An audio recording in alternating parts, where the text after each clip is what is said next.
Olá, tudo bem? Eu me chamo Samantha, faço parte da equipe da Ivana e hoje nós estamos aqui para bater um bate-papo super legal, que inclusive eu acredito que vocês vão adorar, que a gente vai falar um pouquinho sobre as lideranças e principalmente o desafio do RH com essas lideranças, né? Oi, Ivana, é um enorme prazer estar contigo. Então, vamos falar desses líderes? Vamos lá! Tem várias perguntas polêmicas, já dou spoiler, né? Aqui. Ivana, pra gente abrir aí, né, esse nosso bate-papo, né? Uma das grandes questões que eu escuto muito aí dentro das empresas, e acredito que tu também, é uma dúvida muito frequente, onde os líderes eles têm medo de serem amigos dos seus liderados. Aliás, eles até questionam se eles podem ser amigos. E aí, pode ou não pode? Então vamos lá. Será que o líder pode ser amigo do liderado? Então. Isso é uma questão muito comum mesmo ali, frequente dos líderes. O que eu vejo? Poder, pode. Não tem problema nenhum de o líder ser amigo do liderado. A questão é você saber cobrar de um amigo. Aham. Né? Então, o que eu vejo? Mas eu não quero ser amigo. Ok, não precisa ser amigo, né? A Samantha trabalha comigo 7 anos já, a gente não é amiga. Isso. Mas eu respeito e admiro a Samantha. Eu me importo com ela. Então, o que o líder precisa ter pelos seus colaboradores é respeito. Ele precisa se importar de verdade com o colaborador. Porque quando ele se importa, o colaborador sente isso. Agora, quando o líder não se importa, quando o líder trata as pessoas assim, se não der certo, tira. Uhum. O liderado também sente essa questão. Então, assim, quer ser amigo? Pode ser amigo, mas saiba cobrar, saiba dar feedback assertivo, olhar no olho e dizer, precisa melhorar nisso. Não quer ser amigo? Pelo menos respeite e se importe. Eles fazem parte da sua equipe. O resultado dessa equipe depende deles. Entendeu? Os seus resultados dependem deles. E muitas vezes o líder acha que não. O líder chega pra mim e reclama da equipe. Porque é minha equipe. Cara, como que você tá falando mal dessa equipe? Uhum. Ela é sua equipe. E ela é o reflexo da sua liderança. Claro.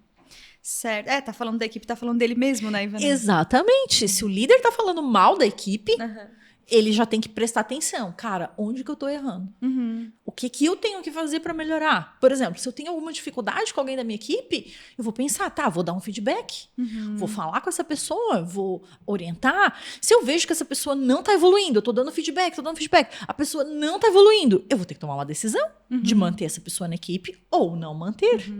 Agora, eu não posso ficar com uma pessoa ao longo dos anos, sendo que eu não me preocupo com essa pessoa, não gosto da pessoa e essa pessoa não me dá resultado.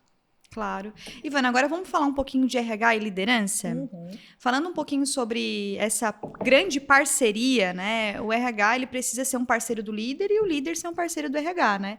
Mas agora para nós, RHs, como que a gente pode fazer para influenciar essa liderança? Principalmente para que a gente consiga juntos caminhar nos projetos. Né? Porque os dois não conseguem caminhar afastados, né? E como que o RH pode influenciar a liderança e fazer com que eles apertem a nossa mão e falem, vamos trabalhar junto?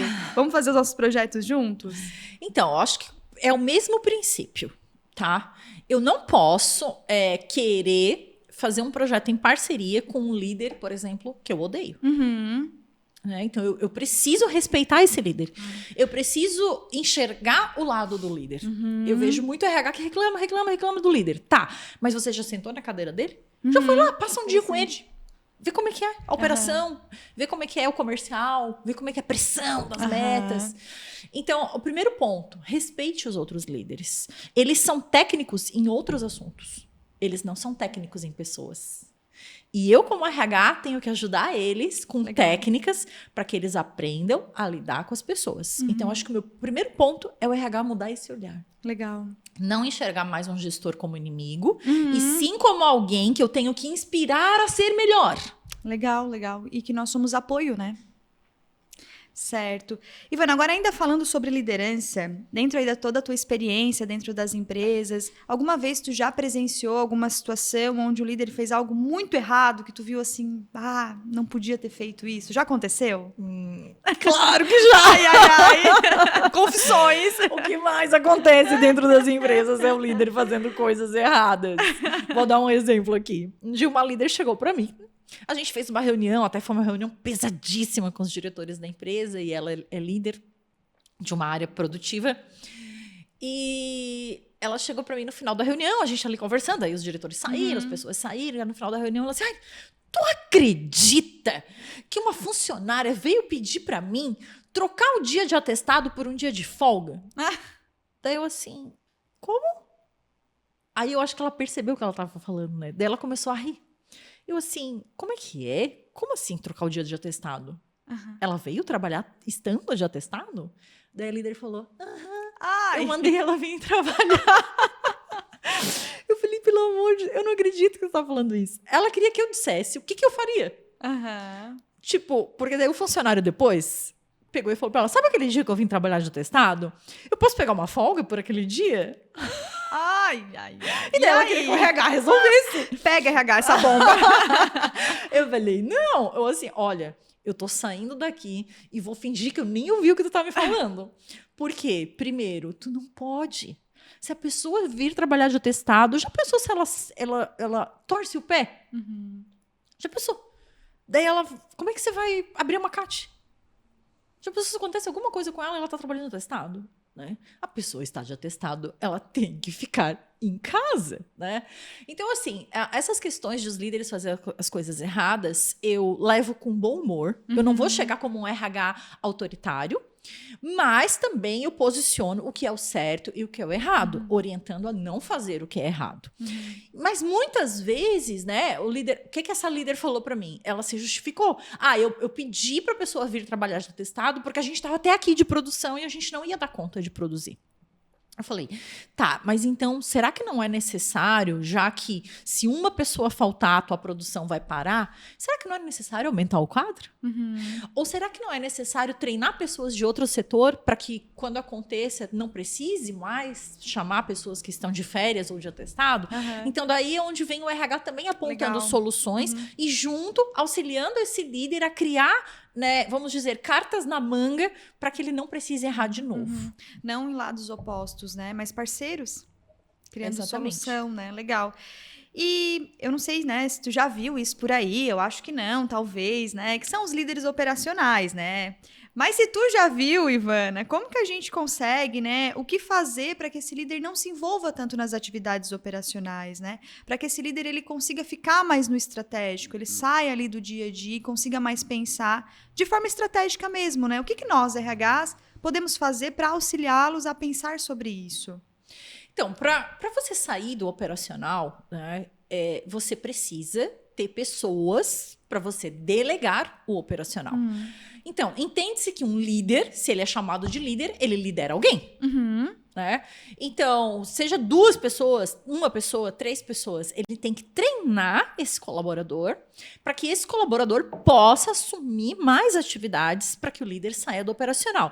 Mas agora, falando bem a real, a maior parte dos líderes que eu conheço ainda fazem operacional. Às vezes lideram mais de 20 pessoas e fazem o operacional junto. Tá? As empresas, né? Isso eu já vejo lá da direção da empresa, não tem essa visão de que o líder precisa de tempo para pensar, para planejar, para criar estratégias, para ver melhorias. Então, muitas vezes o líder fica ali focado no operacional e realmente não consegue ter tempo para fazer o estratégico. Mas aí o líder também precisa se posicionar. Legal isso mesmo. E não é o RH que vai resolver isso. Isso é uma questão entre líder e o diretor dele, ou o líder e o dono da empresa. Legal. Né? Então, o RH pode estimular o líder, né? Fazendo uma descrição de cargos e vendo, olha, isso aqui é possível de ser delegado, né? Sugerindo. O RH tem que entender que ele não é dono da empresa, certo? Não é ele que vai resolver tudo. Mas ele pode, como eu falei, inspirar o líder para adequar melhor a sua descrição. Ou até mesmo para esse líder ir se posicionar diante de um dono ou de uma direção, dizendo, olha, aqui... hoje eu não estou conseguindo fazer as 2 coisas. Eu preciso de um braço aqui, de uma pessoa, de um recurso ou de um sistema para que possa tirar uma carga operacional e eu possa trabalhar no estratégico. Legal, legal. Mas assim, uma outra questão também muito importante, né? Muitos líderes eles não saem do operacional porque eles não sabem fazer o estratégico. Porque o operacional é fácil de fazer. O estratégico é difícil. E isso eu puxo também para o RH. Muito RH reclama que é operacional, que quer fazer o estratégico, mas não sai do operacional porque não sabe fazer o estratégico. Então, tem que treinar. RH tem que capacitar o líder. Se o líder é sozinho, porque tem empresa que não tem RH, que é o líder que contrata. Se o líder é sozinho, ele tem que buscar desenvolvimento, capacitação. Né? Por exemplo, se eu nunca fui líder e eu sou promovida a líder, show! Eu vou buscar imediatamente um treinamento de liderança. Claro. Um mentor para me acompanhar na liderança, um PDI para me ajudar na liderança. Sabe, eu preciso de alguém que me ensine a ser um bom líder. Assim como me ensinaram a fazer RH. Até porque existia uma cultura, né, Ivana? O bom operacional virava líder. Né? E aí não era o bom estratégico, até porque nem se olhava para isso, né? Então eu ficava líder porque eu fazia muito bem, porque eu era comprometida, mas daí chegava lá na liderança e aí, né? Aí acaba que não consegue. Bom, agora falando ainda sobre liderança, o que tu percebe, assim, dentro da tua experiência, que são situações desafiadoras para esses líderes? Assim, o que tu percebe que é o calcanhar de Aquiles, assim, que eles têm muita dificuldade no dia a dia? Eu vejo que é isso que a gente colocou, assim, ó. O líder, ele tem muita dificuldade de criar conexão com os liderados. De engajar, de criar uma conexão, um vínculo. Eles confundem muito, né? Como você falou lá, o líder pode ser amigo, não pode? Então eles acham assim, se eu criar um vínculo, eu vou ter que ser amigo, mas eu não quero ser amigo. E, entendeu? Eu tenho que ser amigo, eu não posso cobrar. Eu tenho que ser legal. Então, o líder, ele se perde nessa questão de criar uma conexão. Então, você cria conexão com as pessoas a partir do quê? De pontos de contato. Então, você tem que ter pontos de contato com o seu liderado. Né? Não é que você vai chegar 8 horas da manhã e vai ficar 1 hora batendo papo com o liderado, tomando cafezinho. Não. Mas tem uma coisa que eu falo muito nos meus treinamentos de liderança, que é os minutos da qualidade. Legal. É você chegar e dizer, oi, tudo bem? Olhar no olho da pessoa, como foi seu final de semana, passeou, ficou em casa, dormiu. Isso leva 2 minutos, 3 minutos. E às vezes vai fazer total diferença no dia do colaborador. Isso não significa que o líder está sendo amigo, não significa que ele fica de papinho, mas significa que ele se importa. Outro ponto de contato que é muito importante para um líder é os momentos de feedback. Legal.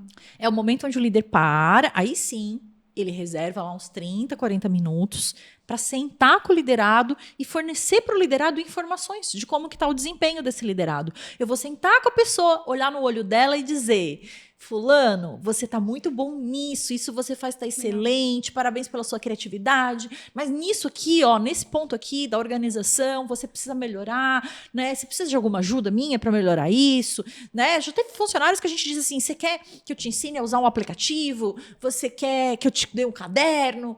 Então, nessa conversa de feedback é onde gera maior conexão.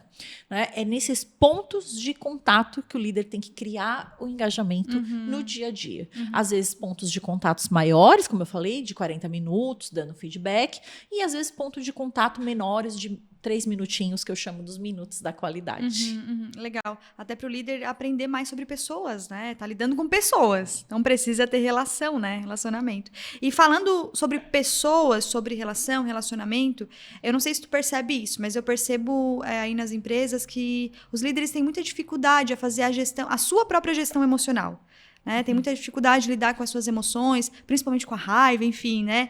E eu queria te questionar, assim, como que esses líderes eles podem estar desenvolvendo mais equilíbrio emocional? Porque às vezes é difícil lidar contigo, imagina com uma equipe aí de 50, 30, 20 pessoas, né? Mas como que eles podem fazer para que eles desenvolverem isso neles mesmos, nesse início, né? Pois é, como desenvolver inteligência emocional? Como desenvolver uma maior segurança, maturidade emocional, né? Para mim, só existe uma forma, que é o autoconhecimento. E é engraçado, né? Porque quando a gente fala de autoconhecimento, assim, muitas pessoas ainda acham um tabu, né? Eu não preciso disso. Eu já me conheço. Né? Principalmente os homens. Não vou excluir as mulheres, mas principalmente os homens. Autoconhecimento? Não. Isso aí é coisa para outra pessoa. Eu não preciso, eu consigo lidar com as minhas emoções.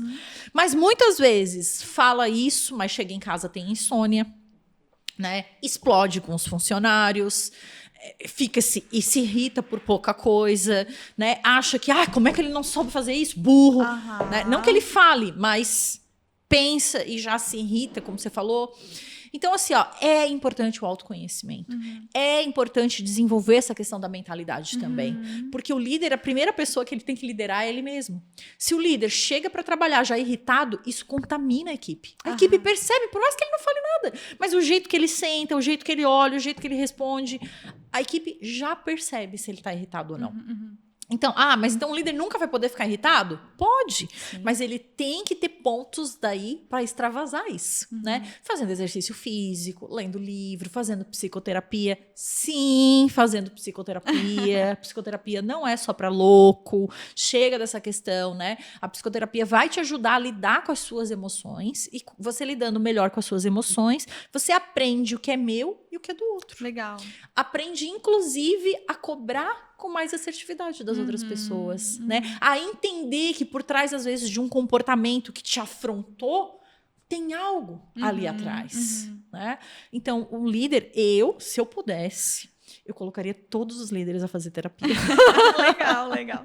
Bom, Ivana, quero te agradecer, né, por esse período que nós estamos aqui conversando. Muito obrigada. Quero agradecer a todos que estavam nos acompanhando, né? E até a próxima.